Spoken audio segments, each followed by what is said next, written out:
Listos, pues muy buenos días, muchísimas gracias por la invitación a nombre de Garrigues y sobre todo a Pablo de Javier por aceptar compartir el panel. Digo, ya Juan Carlos nos dio un panorama muy interesante acerca de las expectativas de la región y sobre todo en México, ¿no? Ese balde de agua fría de lo que podemos estar esperando para los próximos años. Sí, es una realidad.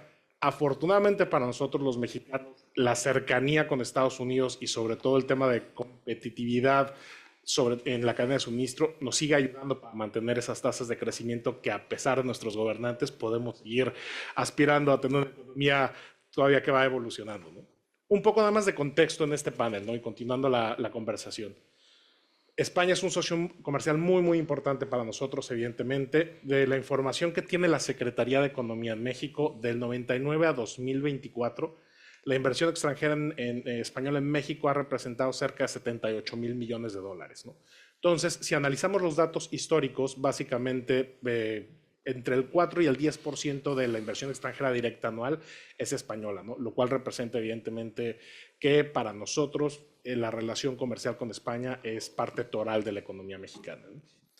Eh, Usualmente, y se ha mantenido consistentemente por los últimos años, sabemos que el sector financiero es el principal motor de inversión de España en México. Tenemos evidentemente la parte de infraestructura, el sector turístico, todas las cadenas hoteleras españolas, el sector energético, independientemente de lo que pasó con Iberdrola hace algunos años y esa relación con AMLO, pero bueno, sigue siendo parte importante. La industria farmacéutica y la industria manufacturera, ¿no? Sobre todo relacionada con el mercado automotriz, ¿no?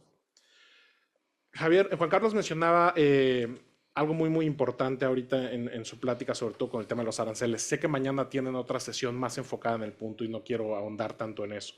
Pero, ¿dónde estamos parados actualmente de cara a los aranceles de Trump, ¿no? ¿Y por qué no hemos sido tan perjudicados? Y esa relación de amor y odio que nos golpea en la mañana y en la tarde nos da un cariño. Entonces, ha sido muy interesante poder explicar eso a los clientes. Pero, en los aranceles del fentanilo, ¿no? Y este primer pretexto que Trump utilizó para imponer aranceles a México, estos del 25%, se logró un waiver ahí y todos los productos que sean originarios conforme al Tratado de Libre Comercio con México, Estados Unidos y Canadá están exentos, lo cual aminoró mucho la presión que se tenía de cara a la industria manufacturera en México, pero sigue siendo un punto latente.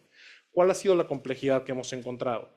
Mucha de la proveeduría que se tiene hoy en día en México es China, ¿no? Entonces, esta proveeduría quizá hace que no califiquen los productos como originarios y por lo tanto sí está sujeto también al arancel del 25%. Y hay otro factor muy interesante que Estados Unidos también implementó desde el primer periodo del presidente Trump, el término de transformación sustancial. Viendo que las cadenas de suministro se habían diversificado de China a México tratando de hacer este bypass de los aranceles chinos, la aduana de Estados Unidos, el CBP, empezó con este concepto de demostrar o realizar análisis de transformación sustancial. Básicamente, si tu producto se transforma lo suficiente para que no tengas que pagar este arancel chino, ¿no? Entonces, no solo es el arancel del fentanilo, también los aranceles anteriores de la 232 en Estados Unidos, ¿no? ¿Qué otro punto importante? El arancel de los autos, ¿no? Si bien surge la misma suerte del TEMEC, pero sí ha pegado sobre todo a algunas de las armadoras en México. Para los que no estén tan familiarizados, la industria automotriz en México es parte de uno de los pilares más fuertes de la economía, ¿no? Desde el Tier 1, Tier 2 y las OEMs tenemos cerca de 17 ensambladoras en México, lo cual nos hace muy fuertes en ese ramo. Pero hay ejemplos ahorita donde le están sufriendo mucho, ¿no? BMW, sobre todo con una planta que tiene en San Luis Potosí, se ha visto muy afectada con aranceles quizá del 27% cuando está pagando cero. Entonces es complicado. Y sobre todo Audi, una planta que tienen cerca de Puebla, en el centro sur de México, también se ha visto afectada con estos aranceles del 27%, ¿no? Y finalmente, ya también Juan Carlos nos mencionaba estos aranceles, ¿no? Y que viene la prórroga del 9 de julio. En México quedó excluida de estos aranceles recíprocos del 10%. Esperamos que se mantenga así si al señor Trump no se le ocurre algo en la mañana. A mí me causa mucha gracia, ¿no? Yo pienso a veces, o platicamos algunos colegas de que Trump es semejante a un gato y una bola de estambre, ¿no? Necesita estar entretenido con algo, entonces ahorita tiene la guerra de Irán, esperemos que tenga alguna otra bola de estambre para que se siga entreteniendo, ¿no? Pero bueno, ¿no? Y finalmente, para acabar con este contexto, ya lo anticipaba también Juan Carlos en su sesión, ¿no? Pero tenemos muy recientemente la reforma judicial en México, acaban de ser las elecciones. Desde mi perspectiva como abogado, sí es muy, muy desafortunado el hecho que ahora tengamos que elegir a nuestros jueces, porque las personas que fueron electas, o muchas de ellas, quizá no tienen las mejores habilidades o capacidades para poder ser buenos juzgadores, ¿no? Es una medida muy populista, es una medida que quizá genera nerviosismo en la iniciativa privada. Esperemos que esto evolucione de manera correcta y que nada más haya sido un capricho temporal para efectos de la economía mexicana, ¿no? Otro punto también que tenemos sobre la mesa es la reapertura, entre comillas, del sector energético. Si bien en el periodo de AMLO se dio reversa a todo lo que se había hecho por parte del presidente Peña Nieto, y ahora se ha visto específicamente, o se implementó esta nueva reapertura porque vimos que no teníamos energía, ¿no? O sea, estábamos siendo muy afortunados con el nearshoring o el friendshoring, pero llegaban empresas y no tenían la capacidad, no tenían energía para poder operar, ¿no? Entonces, eso desincentivaba las inversiones. Por eso, muchos centros de datos, si han llegado ahorita inversiones por 8,000, 9,000 millones de dólares a México, pudieron haber sido 18,000, pero la falta de energía, sobre todo, generó que no se pudiesen establecer en México. Entonces, eso ha evolucionado.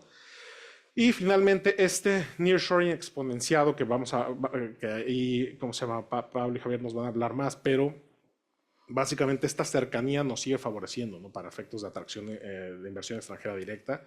Y si no tuviésemos esas capacidades, perderíamos esa mal llamada competitividad o esa competitividad que tenemos, ¿no?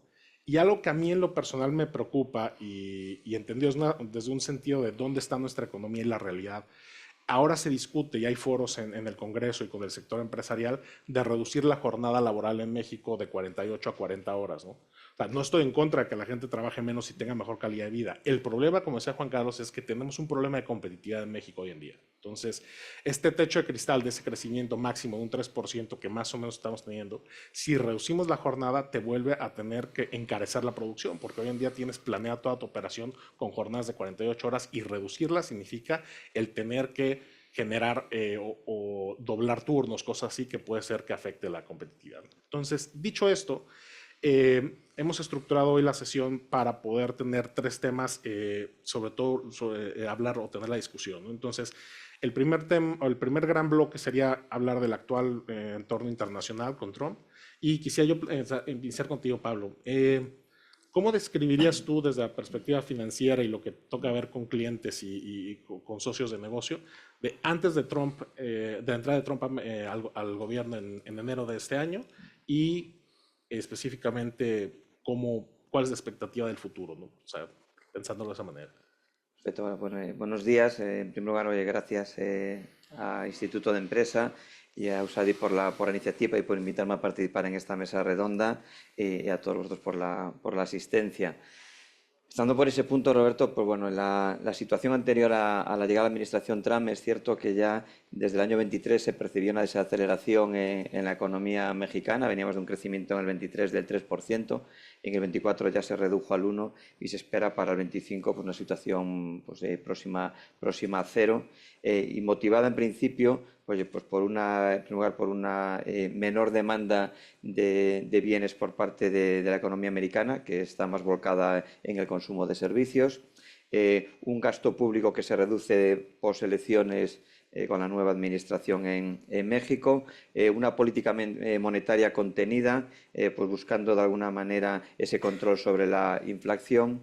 Y en cuarto lugar, pues una inversión, una iniciativa privada de alguna manera un poco expectante a la espera pues de todas que se despejaran las incertidumbres políticas y económicas en un país que podemos decir que pues dentro de su entorno Centroamérica pues es una situación relativamente estable en términos macroeconómicos, venimos con una deuda pública en torno al 50% y controlada por el Banco de México, con una situación de inflación que podemos decir que estaba próxima a las expectativas del Banco de México, un 4% y una expectativa del 3%, una situación de tipo de cambio pues bastante estable, evidentemente sujeto a la volatilidad de los mercados y unos tipos de interés que de alguna manera facilitan la inversión pública y privada y en un contexto privilegiado, muy próximo, pegado a Estados Unidos, probablemente el mercado más consumista del mundo y un mercado enorme,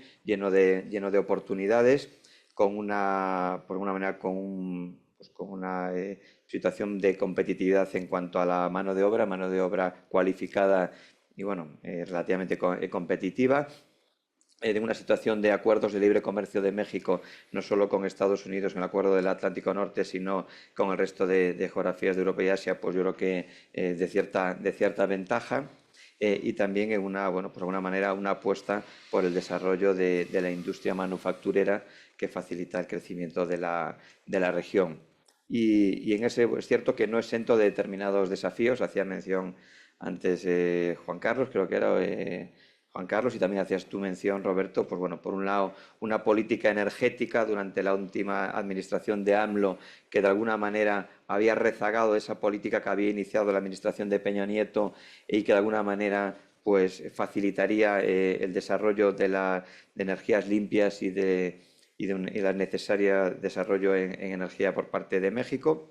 Necesidades de seguir apostando por el desarrollo de infraestructuras no solo de ferroviarias, intermodales, sino también infraestructuras de parques industriales, parques tecnológicos, etcétera. Y después en una situación, pues bueno, pues con toda la guerra comercial abierta entre China y Estados Unidos, el nearshoring había cogido muchísima fuerza en los últimos años y una situación de privilegio para poder acceder indirectamente al mercado americano, de ahí la atracción que de los últimos años de México para la inversión internacional. Muchísimas gracias, Pablo. Y ahora, siguiendo la discusión todavía contigo, de cara a los inversionistas específicamente, o sea, estas amenazas arancelarias, y sabemos que Trump no las impone, y más bien son un poco de bluff en muchos de los sentidos. ¿Qué tanto afecta desde tu perspectiva y sobre todo con lo que has visto en los mercados la posición de los inversionistas para la definición de dónde va la inversión o la reinversión quizá de lo que tienen cada uno de los países? Pues esta es una pregunta relativamente habitual en los últimos meses, no solo pensando en la inversión en México, sino en la inversión en cualquier área geográfica del mundo. Lo cierto es que vivimos un año 24 cargado de elecciones, más de la mitad del planeta se enfrentaba a las elecciones de sus gobernantes. Y elecciones que tenían gran relevancia no solo por afectar a la mitad de la población mundial, sino también por tres desafíos que tenemos en la actualidad. Uno es la transición demográfica, no se está hablando demasiado, pero la transición demográfica es un desafío importante en la actualidad para la economía. Lo segundo es la transición energética. Europa está volcada en la Agenda 2030, hay otras geografías que están apostando también por la transición energética y es uno de los desafíos a los que nos enfrentamos. Y el tercero es una transición tecnológica de la inteligencia artificial, que también nos afecta a todos. En noviembre, con las elecciones de Estados Unidos y la llegada de la nueva administración Trump, pues de alguna manera esto coge todavía más relevancia y nos enfrentamos a un nuevo desafío. Venimos de un mundo absolutamente globalizado, totalmente abierto, a una visión pues diferente por parte de la nueva administración de Estados Unidos, que busca cambiar esta visión global del planeta por una nueva definición que podemos llamar autonomía estratégica ampliada, de alguna manera buscar relaciones comerciales sólidas y estables entre socios cercanos y romper un poco esa dependencia manufacturera que existe en la actualidad de Asia y también en esa lucha hegemónica por las nuevas tecnologías, etcétera, que pretende ganar Estados Unidos.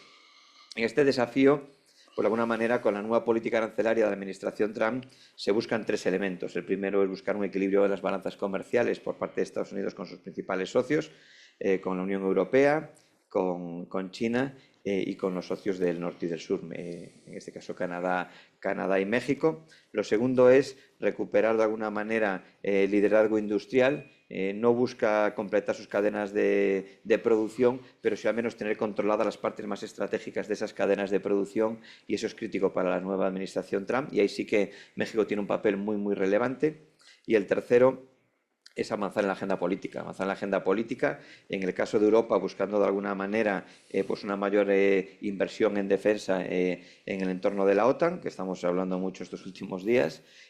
También en el caso de Asia, pues la lucha por esa hegemonía mundial en la tecnología y en la inteligencia artificial, y en el caso de los vecinos del norte y del sur, pues el control sobre las fronteras y sobre el fentanilo. Y aquí es donde realmente México es crítico. El acuerdo con México es crítico. Es cierto que venimos de una sobreactuación inicial de momento de inicio de la negociación, donde se habla de unos aranceles, pues en mi opinión, pues totalmente desproporcionados y que rompían el tablero de juego, y después una aproximación poco a poco a lo que entendemos tendrá que ser un acuerdo próximo mucho más moderado, situación que comparto con Juan Carlos, con una situación arancelaria que podemos entender que llegará a un entorno de equilibrio. Pero es cierto que el mundo ha cambiado, ya no volverá a ser como era antes, viene una política y una política arancelaria más proteccionista y tendremos que convivir. Y creo que aquí, para la inversión española, México es un aliado fundamental porque realmente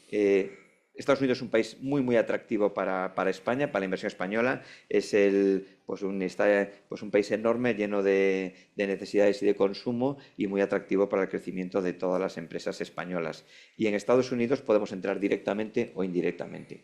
Directamente, a través de las exportaciones, pues tendremos que ver cómo queda el tablero de juego definitivo, cómo queda ese juego arancelario, no solo en términos absolutos, que ya sabemos que será más desfavorable del que teníamos hasta la fecha y que redundará en un menor número de exportaciones y más caras, sino en términos relativos y cómo va a competir España y la Unión Europea frente al resto de geografías respecto de Estados Unidos.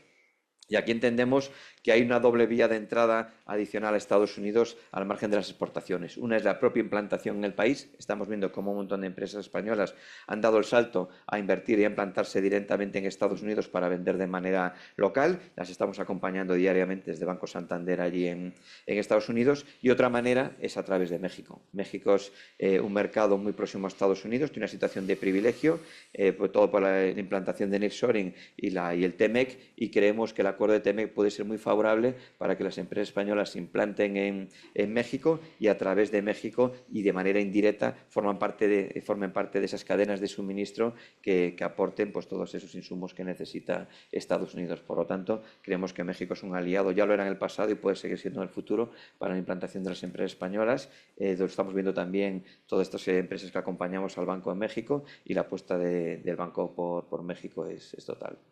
Muchísimas gracias, Pablo. Y finalmente, relacionado con este punto, ¿no? Ya vayamos a la presentación de Juan Carlos, que la intención de inversión española, por lo menos en Iberoamérica, en México, disminuyó este 10-11% más o menos, ¿no? El dinero es finito y evidentemente a la hora de planear las inversiones y el siguiente año, pues cada uno de los CFOs, cada uno del upper management decide dónde van a hacer esta allocation de recursos. ¿Tú cómo has visto específicamente si es consistente a lo mejor esta disminución de intención de inversión en México o de reinversión, sobre todo desde esta perspectiva, a lo mejor hablando desde el propio banco, ¿no? O sea, un poco el feeling de lo que tienen para los siguientes años? Perfecto, pues yo creo que hay varios elementos aquí bastante relevantes. A los primeros hacía mención Juan Carlos antes, y es un poquito pues esas dudas acerca de la seguridad jurídica, toda la complejidad regulatoria que tiene México y determinados desafíos que tiene por delante, como es la apuesta por el desarrollo de energías, de infraestructuras y de un clima más atractivo para la inversión. Y el segundo, al igual que el resto de países del mundo, estamos en una situación de cierta expectación. Es cierto que observamos una ralentización en las inversiones, no solo en México, sino en cualquier otra parte del planeta, un poco a la espera de ver cómo queda definido el nuevo tablero de juego, con los aranceles que realmente se impongan a las diferentes geografías y la apuesta por el desarrollo de determinadas cadenas de suministro. Habrá que ver cómo quedan configuradas esas cadenas de suministro en este nuevo tablero no tan global y más definido por áreas geográficas. Muchísimas gracias. Antes de pasar a nuestro siguiente tema, Javier, me gustaría hacerte la misma pregunta. Sobre todo, ustedes son un player muy importante en la región. En México son el rey de las concesiones, básicamente. Entonces, ¿cómo ves tú desde la perspectiva interna lo que están ustedes haciendo en Estados Unidos, lo que tiene en México, un poco la desinversión que ha habido algunos grupos mexicanos en tu negocio, y cómo ves las perspectivas, sobre todo para los siguientes años, tomando en consideración este factor Trump? Sí, gracias. Bueno, lo primero quiero agradecer la invitación a este foro y esta oportunidad que nos dan para poder expresar nuestra perspectiva del mercado, ¿no? Del mercado desde la perspectiva de un desarrollador de infraestructuras, que es lo que somos nosotros. En México llevamos más de 25 años establecidos y nos consideramos una empresa local también. Tenemos miles de empleados y nuestra perspectiva es de largo plazo, de inversión de largo plazo, y acompañamos al gobierno, o a los gobiernos en sus distintas etapas y variantes, ¿no? que van tomando. En ese sentido, también decir que hoy en día, ante el escenario que se plantea en la relación entre México y Estados Unidos y esta postura por parte de la administración Trump, que en un momento determinado generó una gran incertidumbre, yo creo que la postura que el gobierno mexicano está tomando me ha parecido bastante inteligente, que es empática y colaborativa. Yo creo que en el fondo, por nuestra situación y la simbiosis que hay entre los dos países, sobre todo la mexicana, lo que diría es que seguiremos acompañando a Estados Unidos y seremos una parte importante como proveedor de productos, ¿no? México hace 30 años cambió su estructura económica y productiva, dirigiéndola hacia ser el principal proveedor de productos de Estados Unidos, empezando por el número veintitantos en competitividad, y hoy en día México sigue siendo el número uno en cuestión de exportaciones hacia Estados Unidos y proveedor. Las dos economías están muy integradas. La mexicana es simbiótica con respecto a la de Estados Unidos. Y ahora, en materia de infraestructura, sin duda México, dentro de los grandes retos que tiene, es fomentar sus infraestructuras hacia una mayor competitividad. México, en este sentido, en el aspecto comercial, con quien compite es con los mercados asiáticos. Y entonces, bajo esa situación, México tiene que tener una constante actividad desde el punto de vista de ser más competitivo, ¿no? Y en ese sentido es donde entramos nosotros, que somos proveedores, desarrolladores de infraestructuras, ¿no? Infraestructuras del transporte, logística. Hemos visto de cara a este inicio de la administración Trump y la reacción que hubo por parte del gobierno mexicano. El gobierno mexicano hizo una reflexión que nos pareció bastante interesante, que es el denominado Plan México. La reflexión que hace el gobierno mexicano nos parece bastante razonable, ¿no? Primero, en el sentido de que en un momento determinado, ante la incertidumbre, ¿qué es lo que impera? La economía tiene que seguir adelante y tenemos que seguir desarrollando oportunidades. Pues lo primero es, México tiene que volver a satisfacer su mercado interno. O sea, el mercado interno de México es un factor que nos parece muy importante el tomar sentido hacia él. Y 130 millones de habitantes jóvenes, pues la demanda en el sentido agroalimentarias o de vivienda son dos rubros en los cuales creo que, sobre todo para una empresa como nosotros, el tema de la vivienda es un rubro que nos interesa muchísimo, tratar de seguir ahondando en él y ver el modelo de negocio con el cual podríamos participar dentro de la economía mexicana.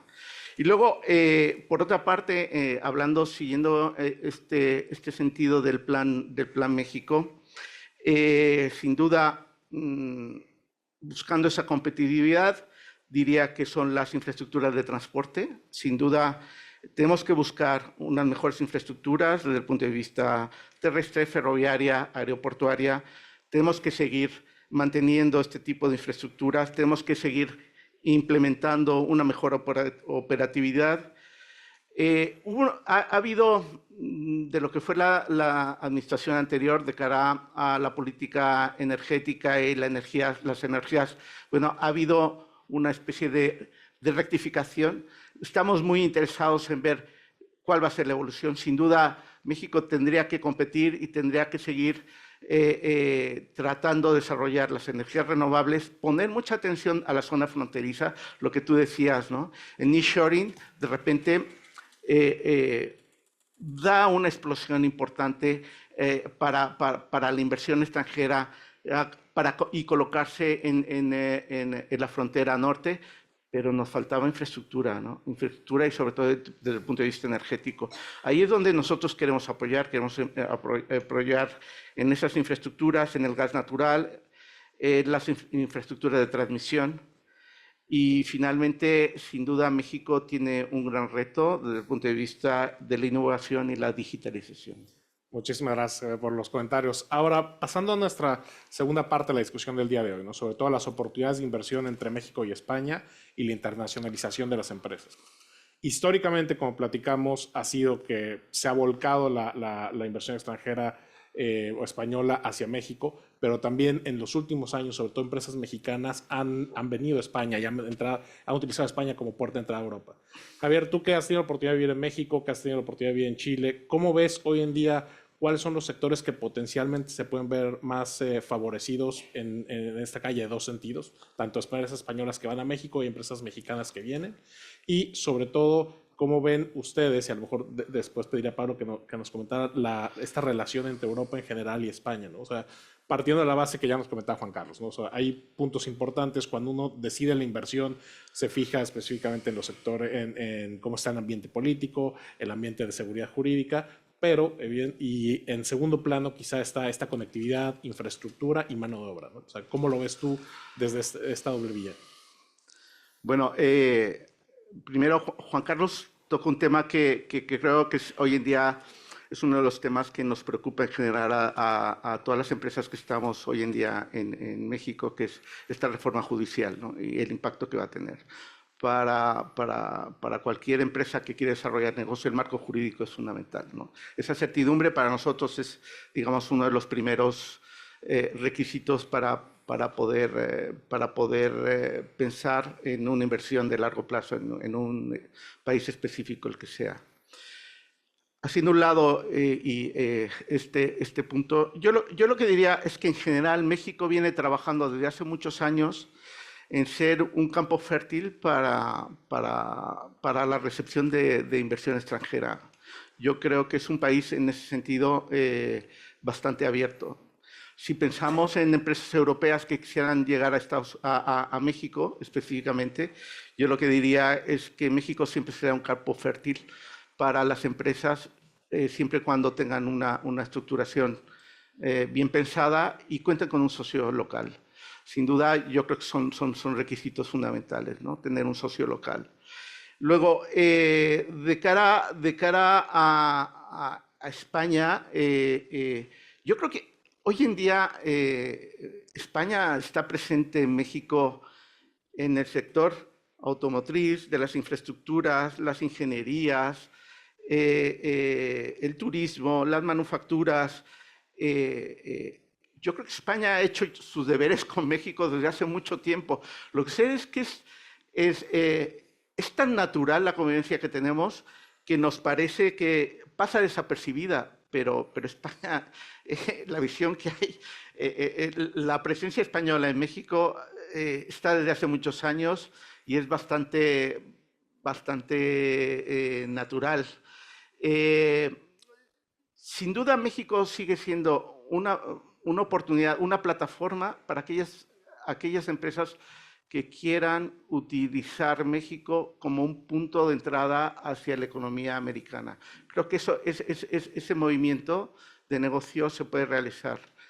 En nuestro caso concreto, nosotros nos dedicamos a grandes proyectos de infraestructuras y algo de lo que nos sentimos orgullosos es que nuestras ingenierías y el project management de este tipo de proyectos español viaja mucho, o sea, viaja mucho y con prestigio.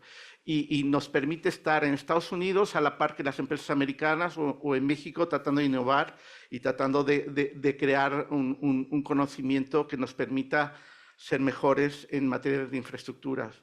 Y luego tenemos también la gran ventaja de que contamos con la banca, que la banca está presente, la banca española está presente en México, es un punto de apoyo muy importante y no solo en México, también en Estados Unidos, ¿no? O sea que vamos en grupo, vamos en bloque y en ese sentido creo que las empresas españolas cuando consideren llegar a México, que yo creo que ya queda muy poca por tratar de pensar en México como un mercado natural, hay que pensar que ya hay un ecosistema que esté establecido y que va a ayudar de alguna forma a darle la bienvenida a la empresa que quiera llegar a un país como México. Muchísimas gracias. Y ahora, para cerrar este punto, Pablo, simplemente, ¿no? Desde tu perspectiva, la banca, usted siendo un embajador financiero en toda la región, esta relación entre Europa y México, cómo la ves no solo desde la perspectiva española, sino en general como bloque? Bueno, yo corroborar todo lo comentado por Javier, yo creo que la apuesta de España y en general y de Europa por Latinoamérica es clara. España creo que es un magnífico embajador de infraestructuras y de desarrollo de proyectos de energía también. Creo que tenemos magníficas compañías referentes a nivel mundial y que han hecho una apuesta clara por Latinoamérica y en particular por México, y creo que esa apuesta seguirá vigente en el futuro. El nearshoring yo creo que seguirá siendo una oportunidad para las empresas europeas de implantación en todas esas cadenas de suministro que acaben con destino en Estados Unidos, o por qué no en otros corredores del Pacífico que puedan abrirse y que puedan de alguna manera mitigar esa dependencia tan grande que tiene México de Estados Unidos. En este momento el 82% del PIB de México está comprometido, está condicionado a Estados Unidos, y lo que es importante, si bien están condenados ambos a entenderse, ambos están condenados a entenderse y llegar a un acuerdo por el bien de ambos, también es cierto que de alguna manera México debería aligerar un poquito esa dependencia de Estados Unidos, y ahí pues yo creo que Europa puede desempeñar un papel importante. Y después España también es un país atractivo para la inversión mexicana. Hacías mención antes, España ha recibido en el último año 32 billones de inversión internacional, y la ha recibido porque España es un país pues con seguridad jurídica y económica importante dentro del entorno de la Unión Europea. Es un papel muy relevante. El segundo, es un país agradable para vivir. Los empleados y directivos de las empresas multinacionales pues encuentran en España un país seguro y un país con un clima magnífico. Y tercero, pues el mix energético y de competitividad de España dentro del entorno de la Unión Europea es muy atractivo. Ese mix de energías renovables y otros tipos de energías hacen de España un país atractivo para inversión, para invertir en industria y a partir de ahí exportar al resto de la Unión Europea, y así lo acredita pues la gran apuesta o la gran aportación de las multinacionales a la economía española, que representan el 25% de la cifra de negocio de las empresas españolas y el 15% de los puestos de trabajo. Por lo tanto, yo creo que España también debe visualizarse como atractivo de inversión internacional para ser un corredor importante dentro de la Unión Europea, y como no también pues la puerta de México por nuestra afinidad cultural con el país y nuestros estrechos lazos históricos que nos unen. Muchísimas gracias. Y ahora, para ir cerrando la discusión y en beneficio del tiempo, ¿no? Ya hemos hablado de las perspectivas de inversión que pueda haber, de las barreras y los sectores que potencialmente han sido históricamente los más favorecidos o los más afines para la inversión, pero hoy en día surge una nueva oportunidad, ¿no? Sobre todo específicamente con el tema de cadenas de suministro y la manufactura. Ya México lo había implementado con el tema de China, que yo les anticipaba en la introducción, donde mucha proveeduría de China llegó a México y se utilizó específicamente para fabricar productos para Estados Unidos, ¿no? Hablando ahora de cadenas de suministro, ¿no? Durante la primera renegociación o negociación del NAFTA, o cuando salimos de NAFTA para entrar al TEMEC, teníamos al presidente Trump y él capitalizó mucho políticamente este punto. Pablo, en tu perspectiva, estas amenazas arancelarias, este golpeteo del presidente Trump, ¿va a afectar el siguiente año la renegociación o la primera revisión del TEMEC que se tiene planeada? ¿Cuál sería tu lectura en este sentido? Pues mi lectura ahí lo anticipaba un poquito en la anterior pregunta. Yo creo que es evidente la dependencia que tiene México respecto de Estados Unidos en toda su actividad manufacturera y del PIB. Pero también es cierto que es un socio estratégico para Estados Unidos. El TEMEC y el nearshoring yo creo que han venido para quedarse. Yo creo que esa renegociación evidentemente no será sencilla, pero creo que sí que dará una situación de ventaja a México respecto al resto de áreas geográficas, para convertirse en el principal aliado estratégico del desarrollo de todas las cadenas de suministro y de toda la parte de ensamblaje de Estados Unidos, para reforzar esa autonomía estratégica y una menor dependencia de los países asiáticos que viene pretendiendo ya desde hace un tiempo la administración Trump. Creo que tienen desafíos relevantes, desafíos. Por un lado, tienen que llegar a un entendimiento respecto a dos preocupaciones de Estados Unidos, que es el control de las fronteras y después la seguridad. Necesitan buscar seguridad en todos estos parques industriales, especialmente del norte, donde tienen que reforzar la seguridad. Tienen que hacer una apuesta relevante por las infraestructuras intermodales, ferroviarias, portuarias, etcétera, para conseguir desarrollar todo ese tejido industrial en México, no solo en la región del norte. y después también pues, apostar por parques logísticos y parques de desarrollos de datos que de alguna manera le permitan crecer no solo en el norte, sino de alguna manera aligerar esa dependencia y mirar también hacia el sur del continente. Y por último, pues para eso es fundamental y crítico el desarrollo de nuevas soluciones energéticas, buscar alianzas internacionales y operadores privados y liberar un poquito esos últimos años de tensión generado precisamente con estos operadores. Muchísimas gracias. Javier, se abre esta ventana de oportunidad para que mucha de la manufactura, algunas de las empresas españolas, en lugar de ser enviada a Europa del Este o a China, poderla ahorita quizá redireccionar para México, ¿no? Pensando en esta guerra comercial que existe entre Estados Unidos y China. En tu perspectiva y sobre todo del feeling que has tenido con muchos de los clientes y con muchos del grupo empresarial aquí en España, ¿tú ves que existe esa intención o ese apetito quizá de las empresas españolas de mover manufacturas de estos países de manufactura hoy en día de bajo costo quizá a México en los próximos años, capitalizando esta pelea comercial o no crees que esto ocurra de manera... Te voy a ser muy sincero, no he tenido dentro del ambiente de negocios en el que nos movemos una petición específica, un movimiento específico de cambio de estrategia de movimiento hacia México con el objetivo de aprovechar esta situación y poder iniciar actividad en Estados Unidos o exportar hacia Estados Unidos. Sin embargo, sí lo que hemos recibido es la solicitud de apoyar los parques logísticos, los parques industriales, los sistemas logísticos. Estamos teniendo mucha demanda y mucha actividad en el sentido de vemos demanda para tener una mejor ubicación de cara a poder ser parte de la logística hacia Estados Unidos.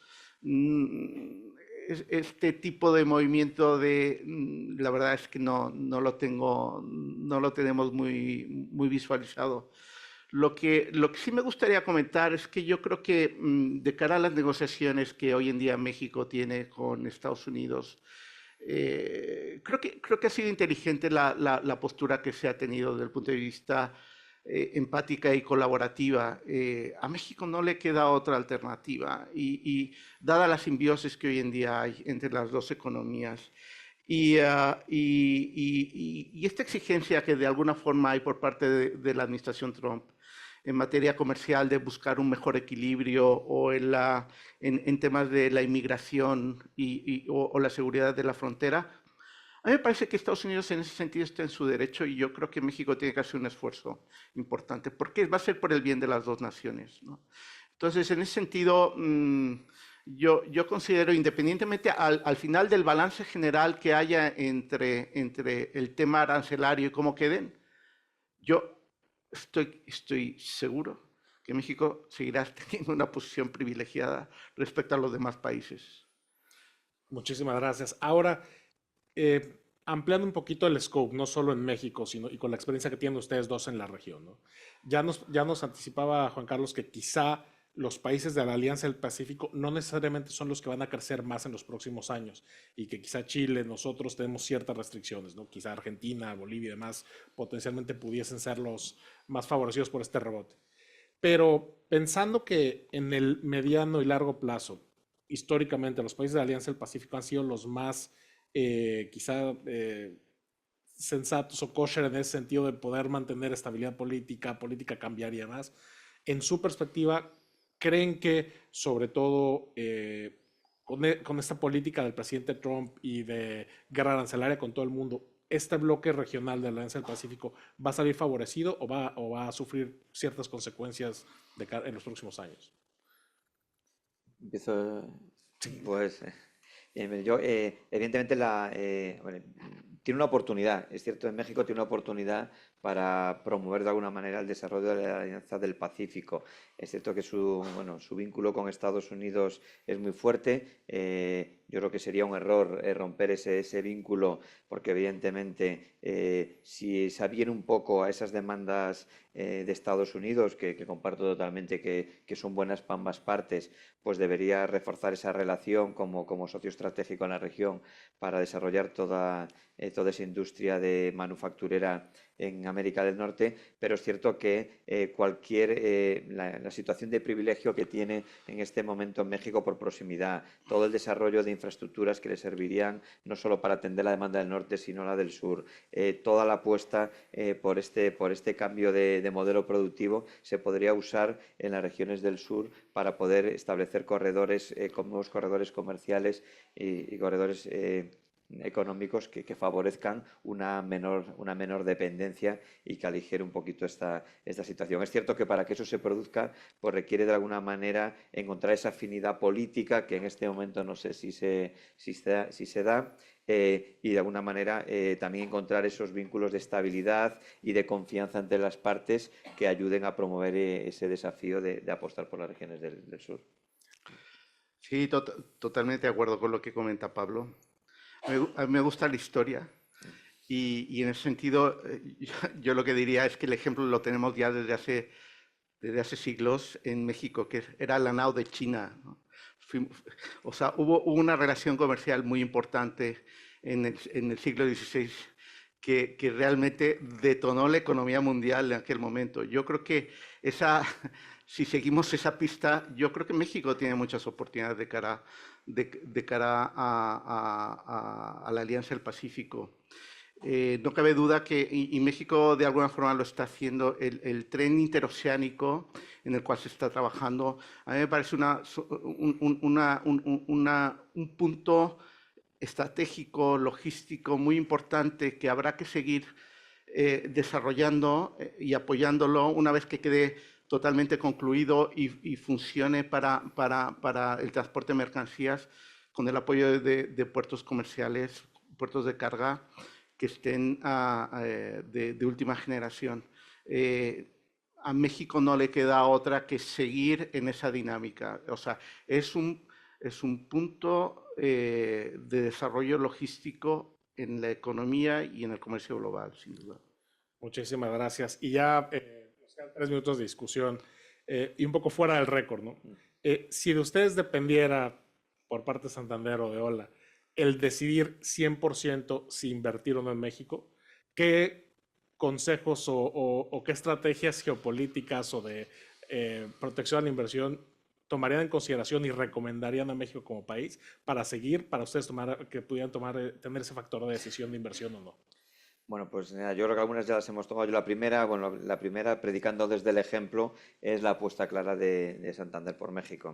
Santander tiene propietarios los principales bancos en México, la apuesta es firme por México y consideramos seguir creciendo en México, y la apuesta es clara también por Estados Unidos, donde tenemos puestas importantes esperanzas de crecimiento en el futuro. Y después, respecto a recomendaciones para México, pues bueno, haciendo un poco recapitulación de las que habíamos comentado. Tiene que buscar de alguna manera ese entendimiento con Estados Unidos como hub fundamental para el desarrollo de crecimiento con la región. Segundo, tiene que enfrentarse a determinados desafíos internos, como es solventar todo ese déficit energético que tiene, porque tiene que apostar, porque no hay un país que pueda desarrollarse si no tiene solucionada su situación energética, y apostar por energías más limpias y por energías estables, especialmente en las regiones más industriales. Apostar por el desarrollo de las infraestructuras, tiene que apostar por el desarrollo de infraestructuras. Toda la parte de infraestructuras ferroviarias, intermodales, de transporte, son fundamentales para el desarrollo del país. Por el desarrollo de infraestructuras necesita más parques industriales, más parques logísticos. Es un hub logístico increíble para toda América y debería explotarlo con el desarrollo de más parques logísticos. También debe profundizar en la seguridad, tanto seguridad en el país como la seguridad jurídica. Y por último, de alguna manera, pues también tiene que ver un poco qué esperan las empresas de México, y buscar ese clima de confort y de tranquilidad con unas políticas económicas estables en el tiempo que le den la confianza a los inversores para cometer inversiones a largo plazo. Mil gracias. Bien. Pues yo creo que Pablo ha cubierto las principales ideas. Estoy totalmente de acuerdo con todo lo que ha comentado. Yo lo único que diría es que a México hay que llegar con una visión de largo plazo. Es una carrera de fondo. Yo creo que siempre dará satisfacciones a lo largo del tiempo, pero hay que ser constante y los únicos temas que a mí hoy en día serían una señal de punto de tensión que tenemos que estar alertas respecto a la reforma jurídica que se está dando. Sin duda, México necesita una transformación desde el punto de vista fiscal, desde el punto de vista de educación, pero somos positivos. Los que estamos ahí, lo que queremos es ayudar a transformar al país. Estamos ahí por mucho tiempo y seguiremos la historia de México. Lo que vamos a proponer es tratar de mejorar la situación del país y esa es la visión con la cual estamos ahí. Muchísimas gracias. Pregunta, y si no, si los asistentes tienen... Ay, qué bien, mira. Hola, ¿qué tal?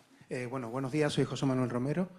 Yo quería compartir mi experiencia desde el punto de vista de 3 años viviendo en México con la construcción de un puerto en Lázaro Cárdenas, una terminal para el grupo Maersk, que bueno, que lo que venía un poco a lo que decíamos, ¿no? A mejorar el déficit de infraestructura, que bueno, que realmente tampoco es tanto, ¿no? Pero bueno, que está ahí, ¿no? Y yo creo que, o sea, la experiencia que me llevé del país es un país con unas grandes expectativas de crecimiento y que ese crecimiento se ve lastrado por lo que es la influencia del narcotráfico y la seguridad, o sea, la inseguridad. Es lo único que yo veo que puede lastrar México en el futuro, ¿no? Con independencia también, bueno, o también teniendo en cuenta la seguridad política y los cambios políticos, ¿no? Entonces era ese comentario, bueno, por si tenían que hacer alguna reflexión al respecto. Bueno, yo tuve la ocasión de estar pues hace aproximadamente un mes en México y de compartir reflexiones con empresas españolas implantadas en la región y también con los principales actores público-privados que de alguna manera promueven el desarrollo en la región. Esa sensibilidad la tienen, están muy sensibilizados con la seguridad en el país y preocupados por avanzar. Mi sensación ha sido mucho más positiva de la que tuve hace unos años cuando estuve en México, por lo tanto creo que de alguna manera sí que se está avanzando. Es cierto que, bueno, que de alguna manera pues el narco está muy implantado en el país, ya no solo en las regiones del norte, sino que de alguna manera se ha extendido a otras regiones y que es uno de los grandes desafíos que tiene la administración de Claudia Sheinbaum para intentar avanzar y buscar ese clima de confianza que necesitan las empresas para invertir, como decía Javier, a largo plazo en la región. Pero creo que el atractivo del país es enorme, creo que esa sensibilidad existe y que todos los actores tienen la vocación de avanzar para que ese problema se vaya mitigando al menos en los próximos años. No, sin duda, totalmente de acuerdo. Es una asignatura pendiente y creo que si los gobernantes de México, los políticos, hoy en día están conscientes de la situación, ¿no? Y en ese sentido no toca más que actuar. Y ahí, sobre todo, sí es un área de oportunidad muy grande que tenemos en el país, sobre todo en el tema de inseguridad.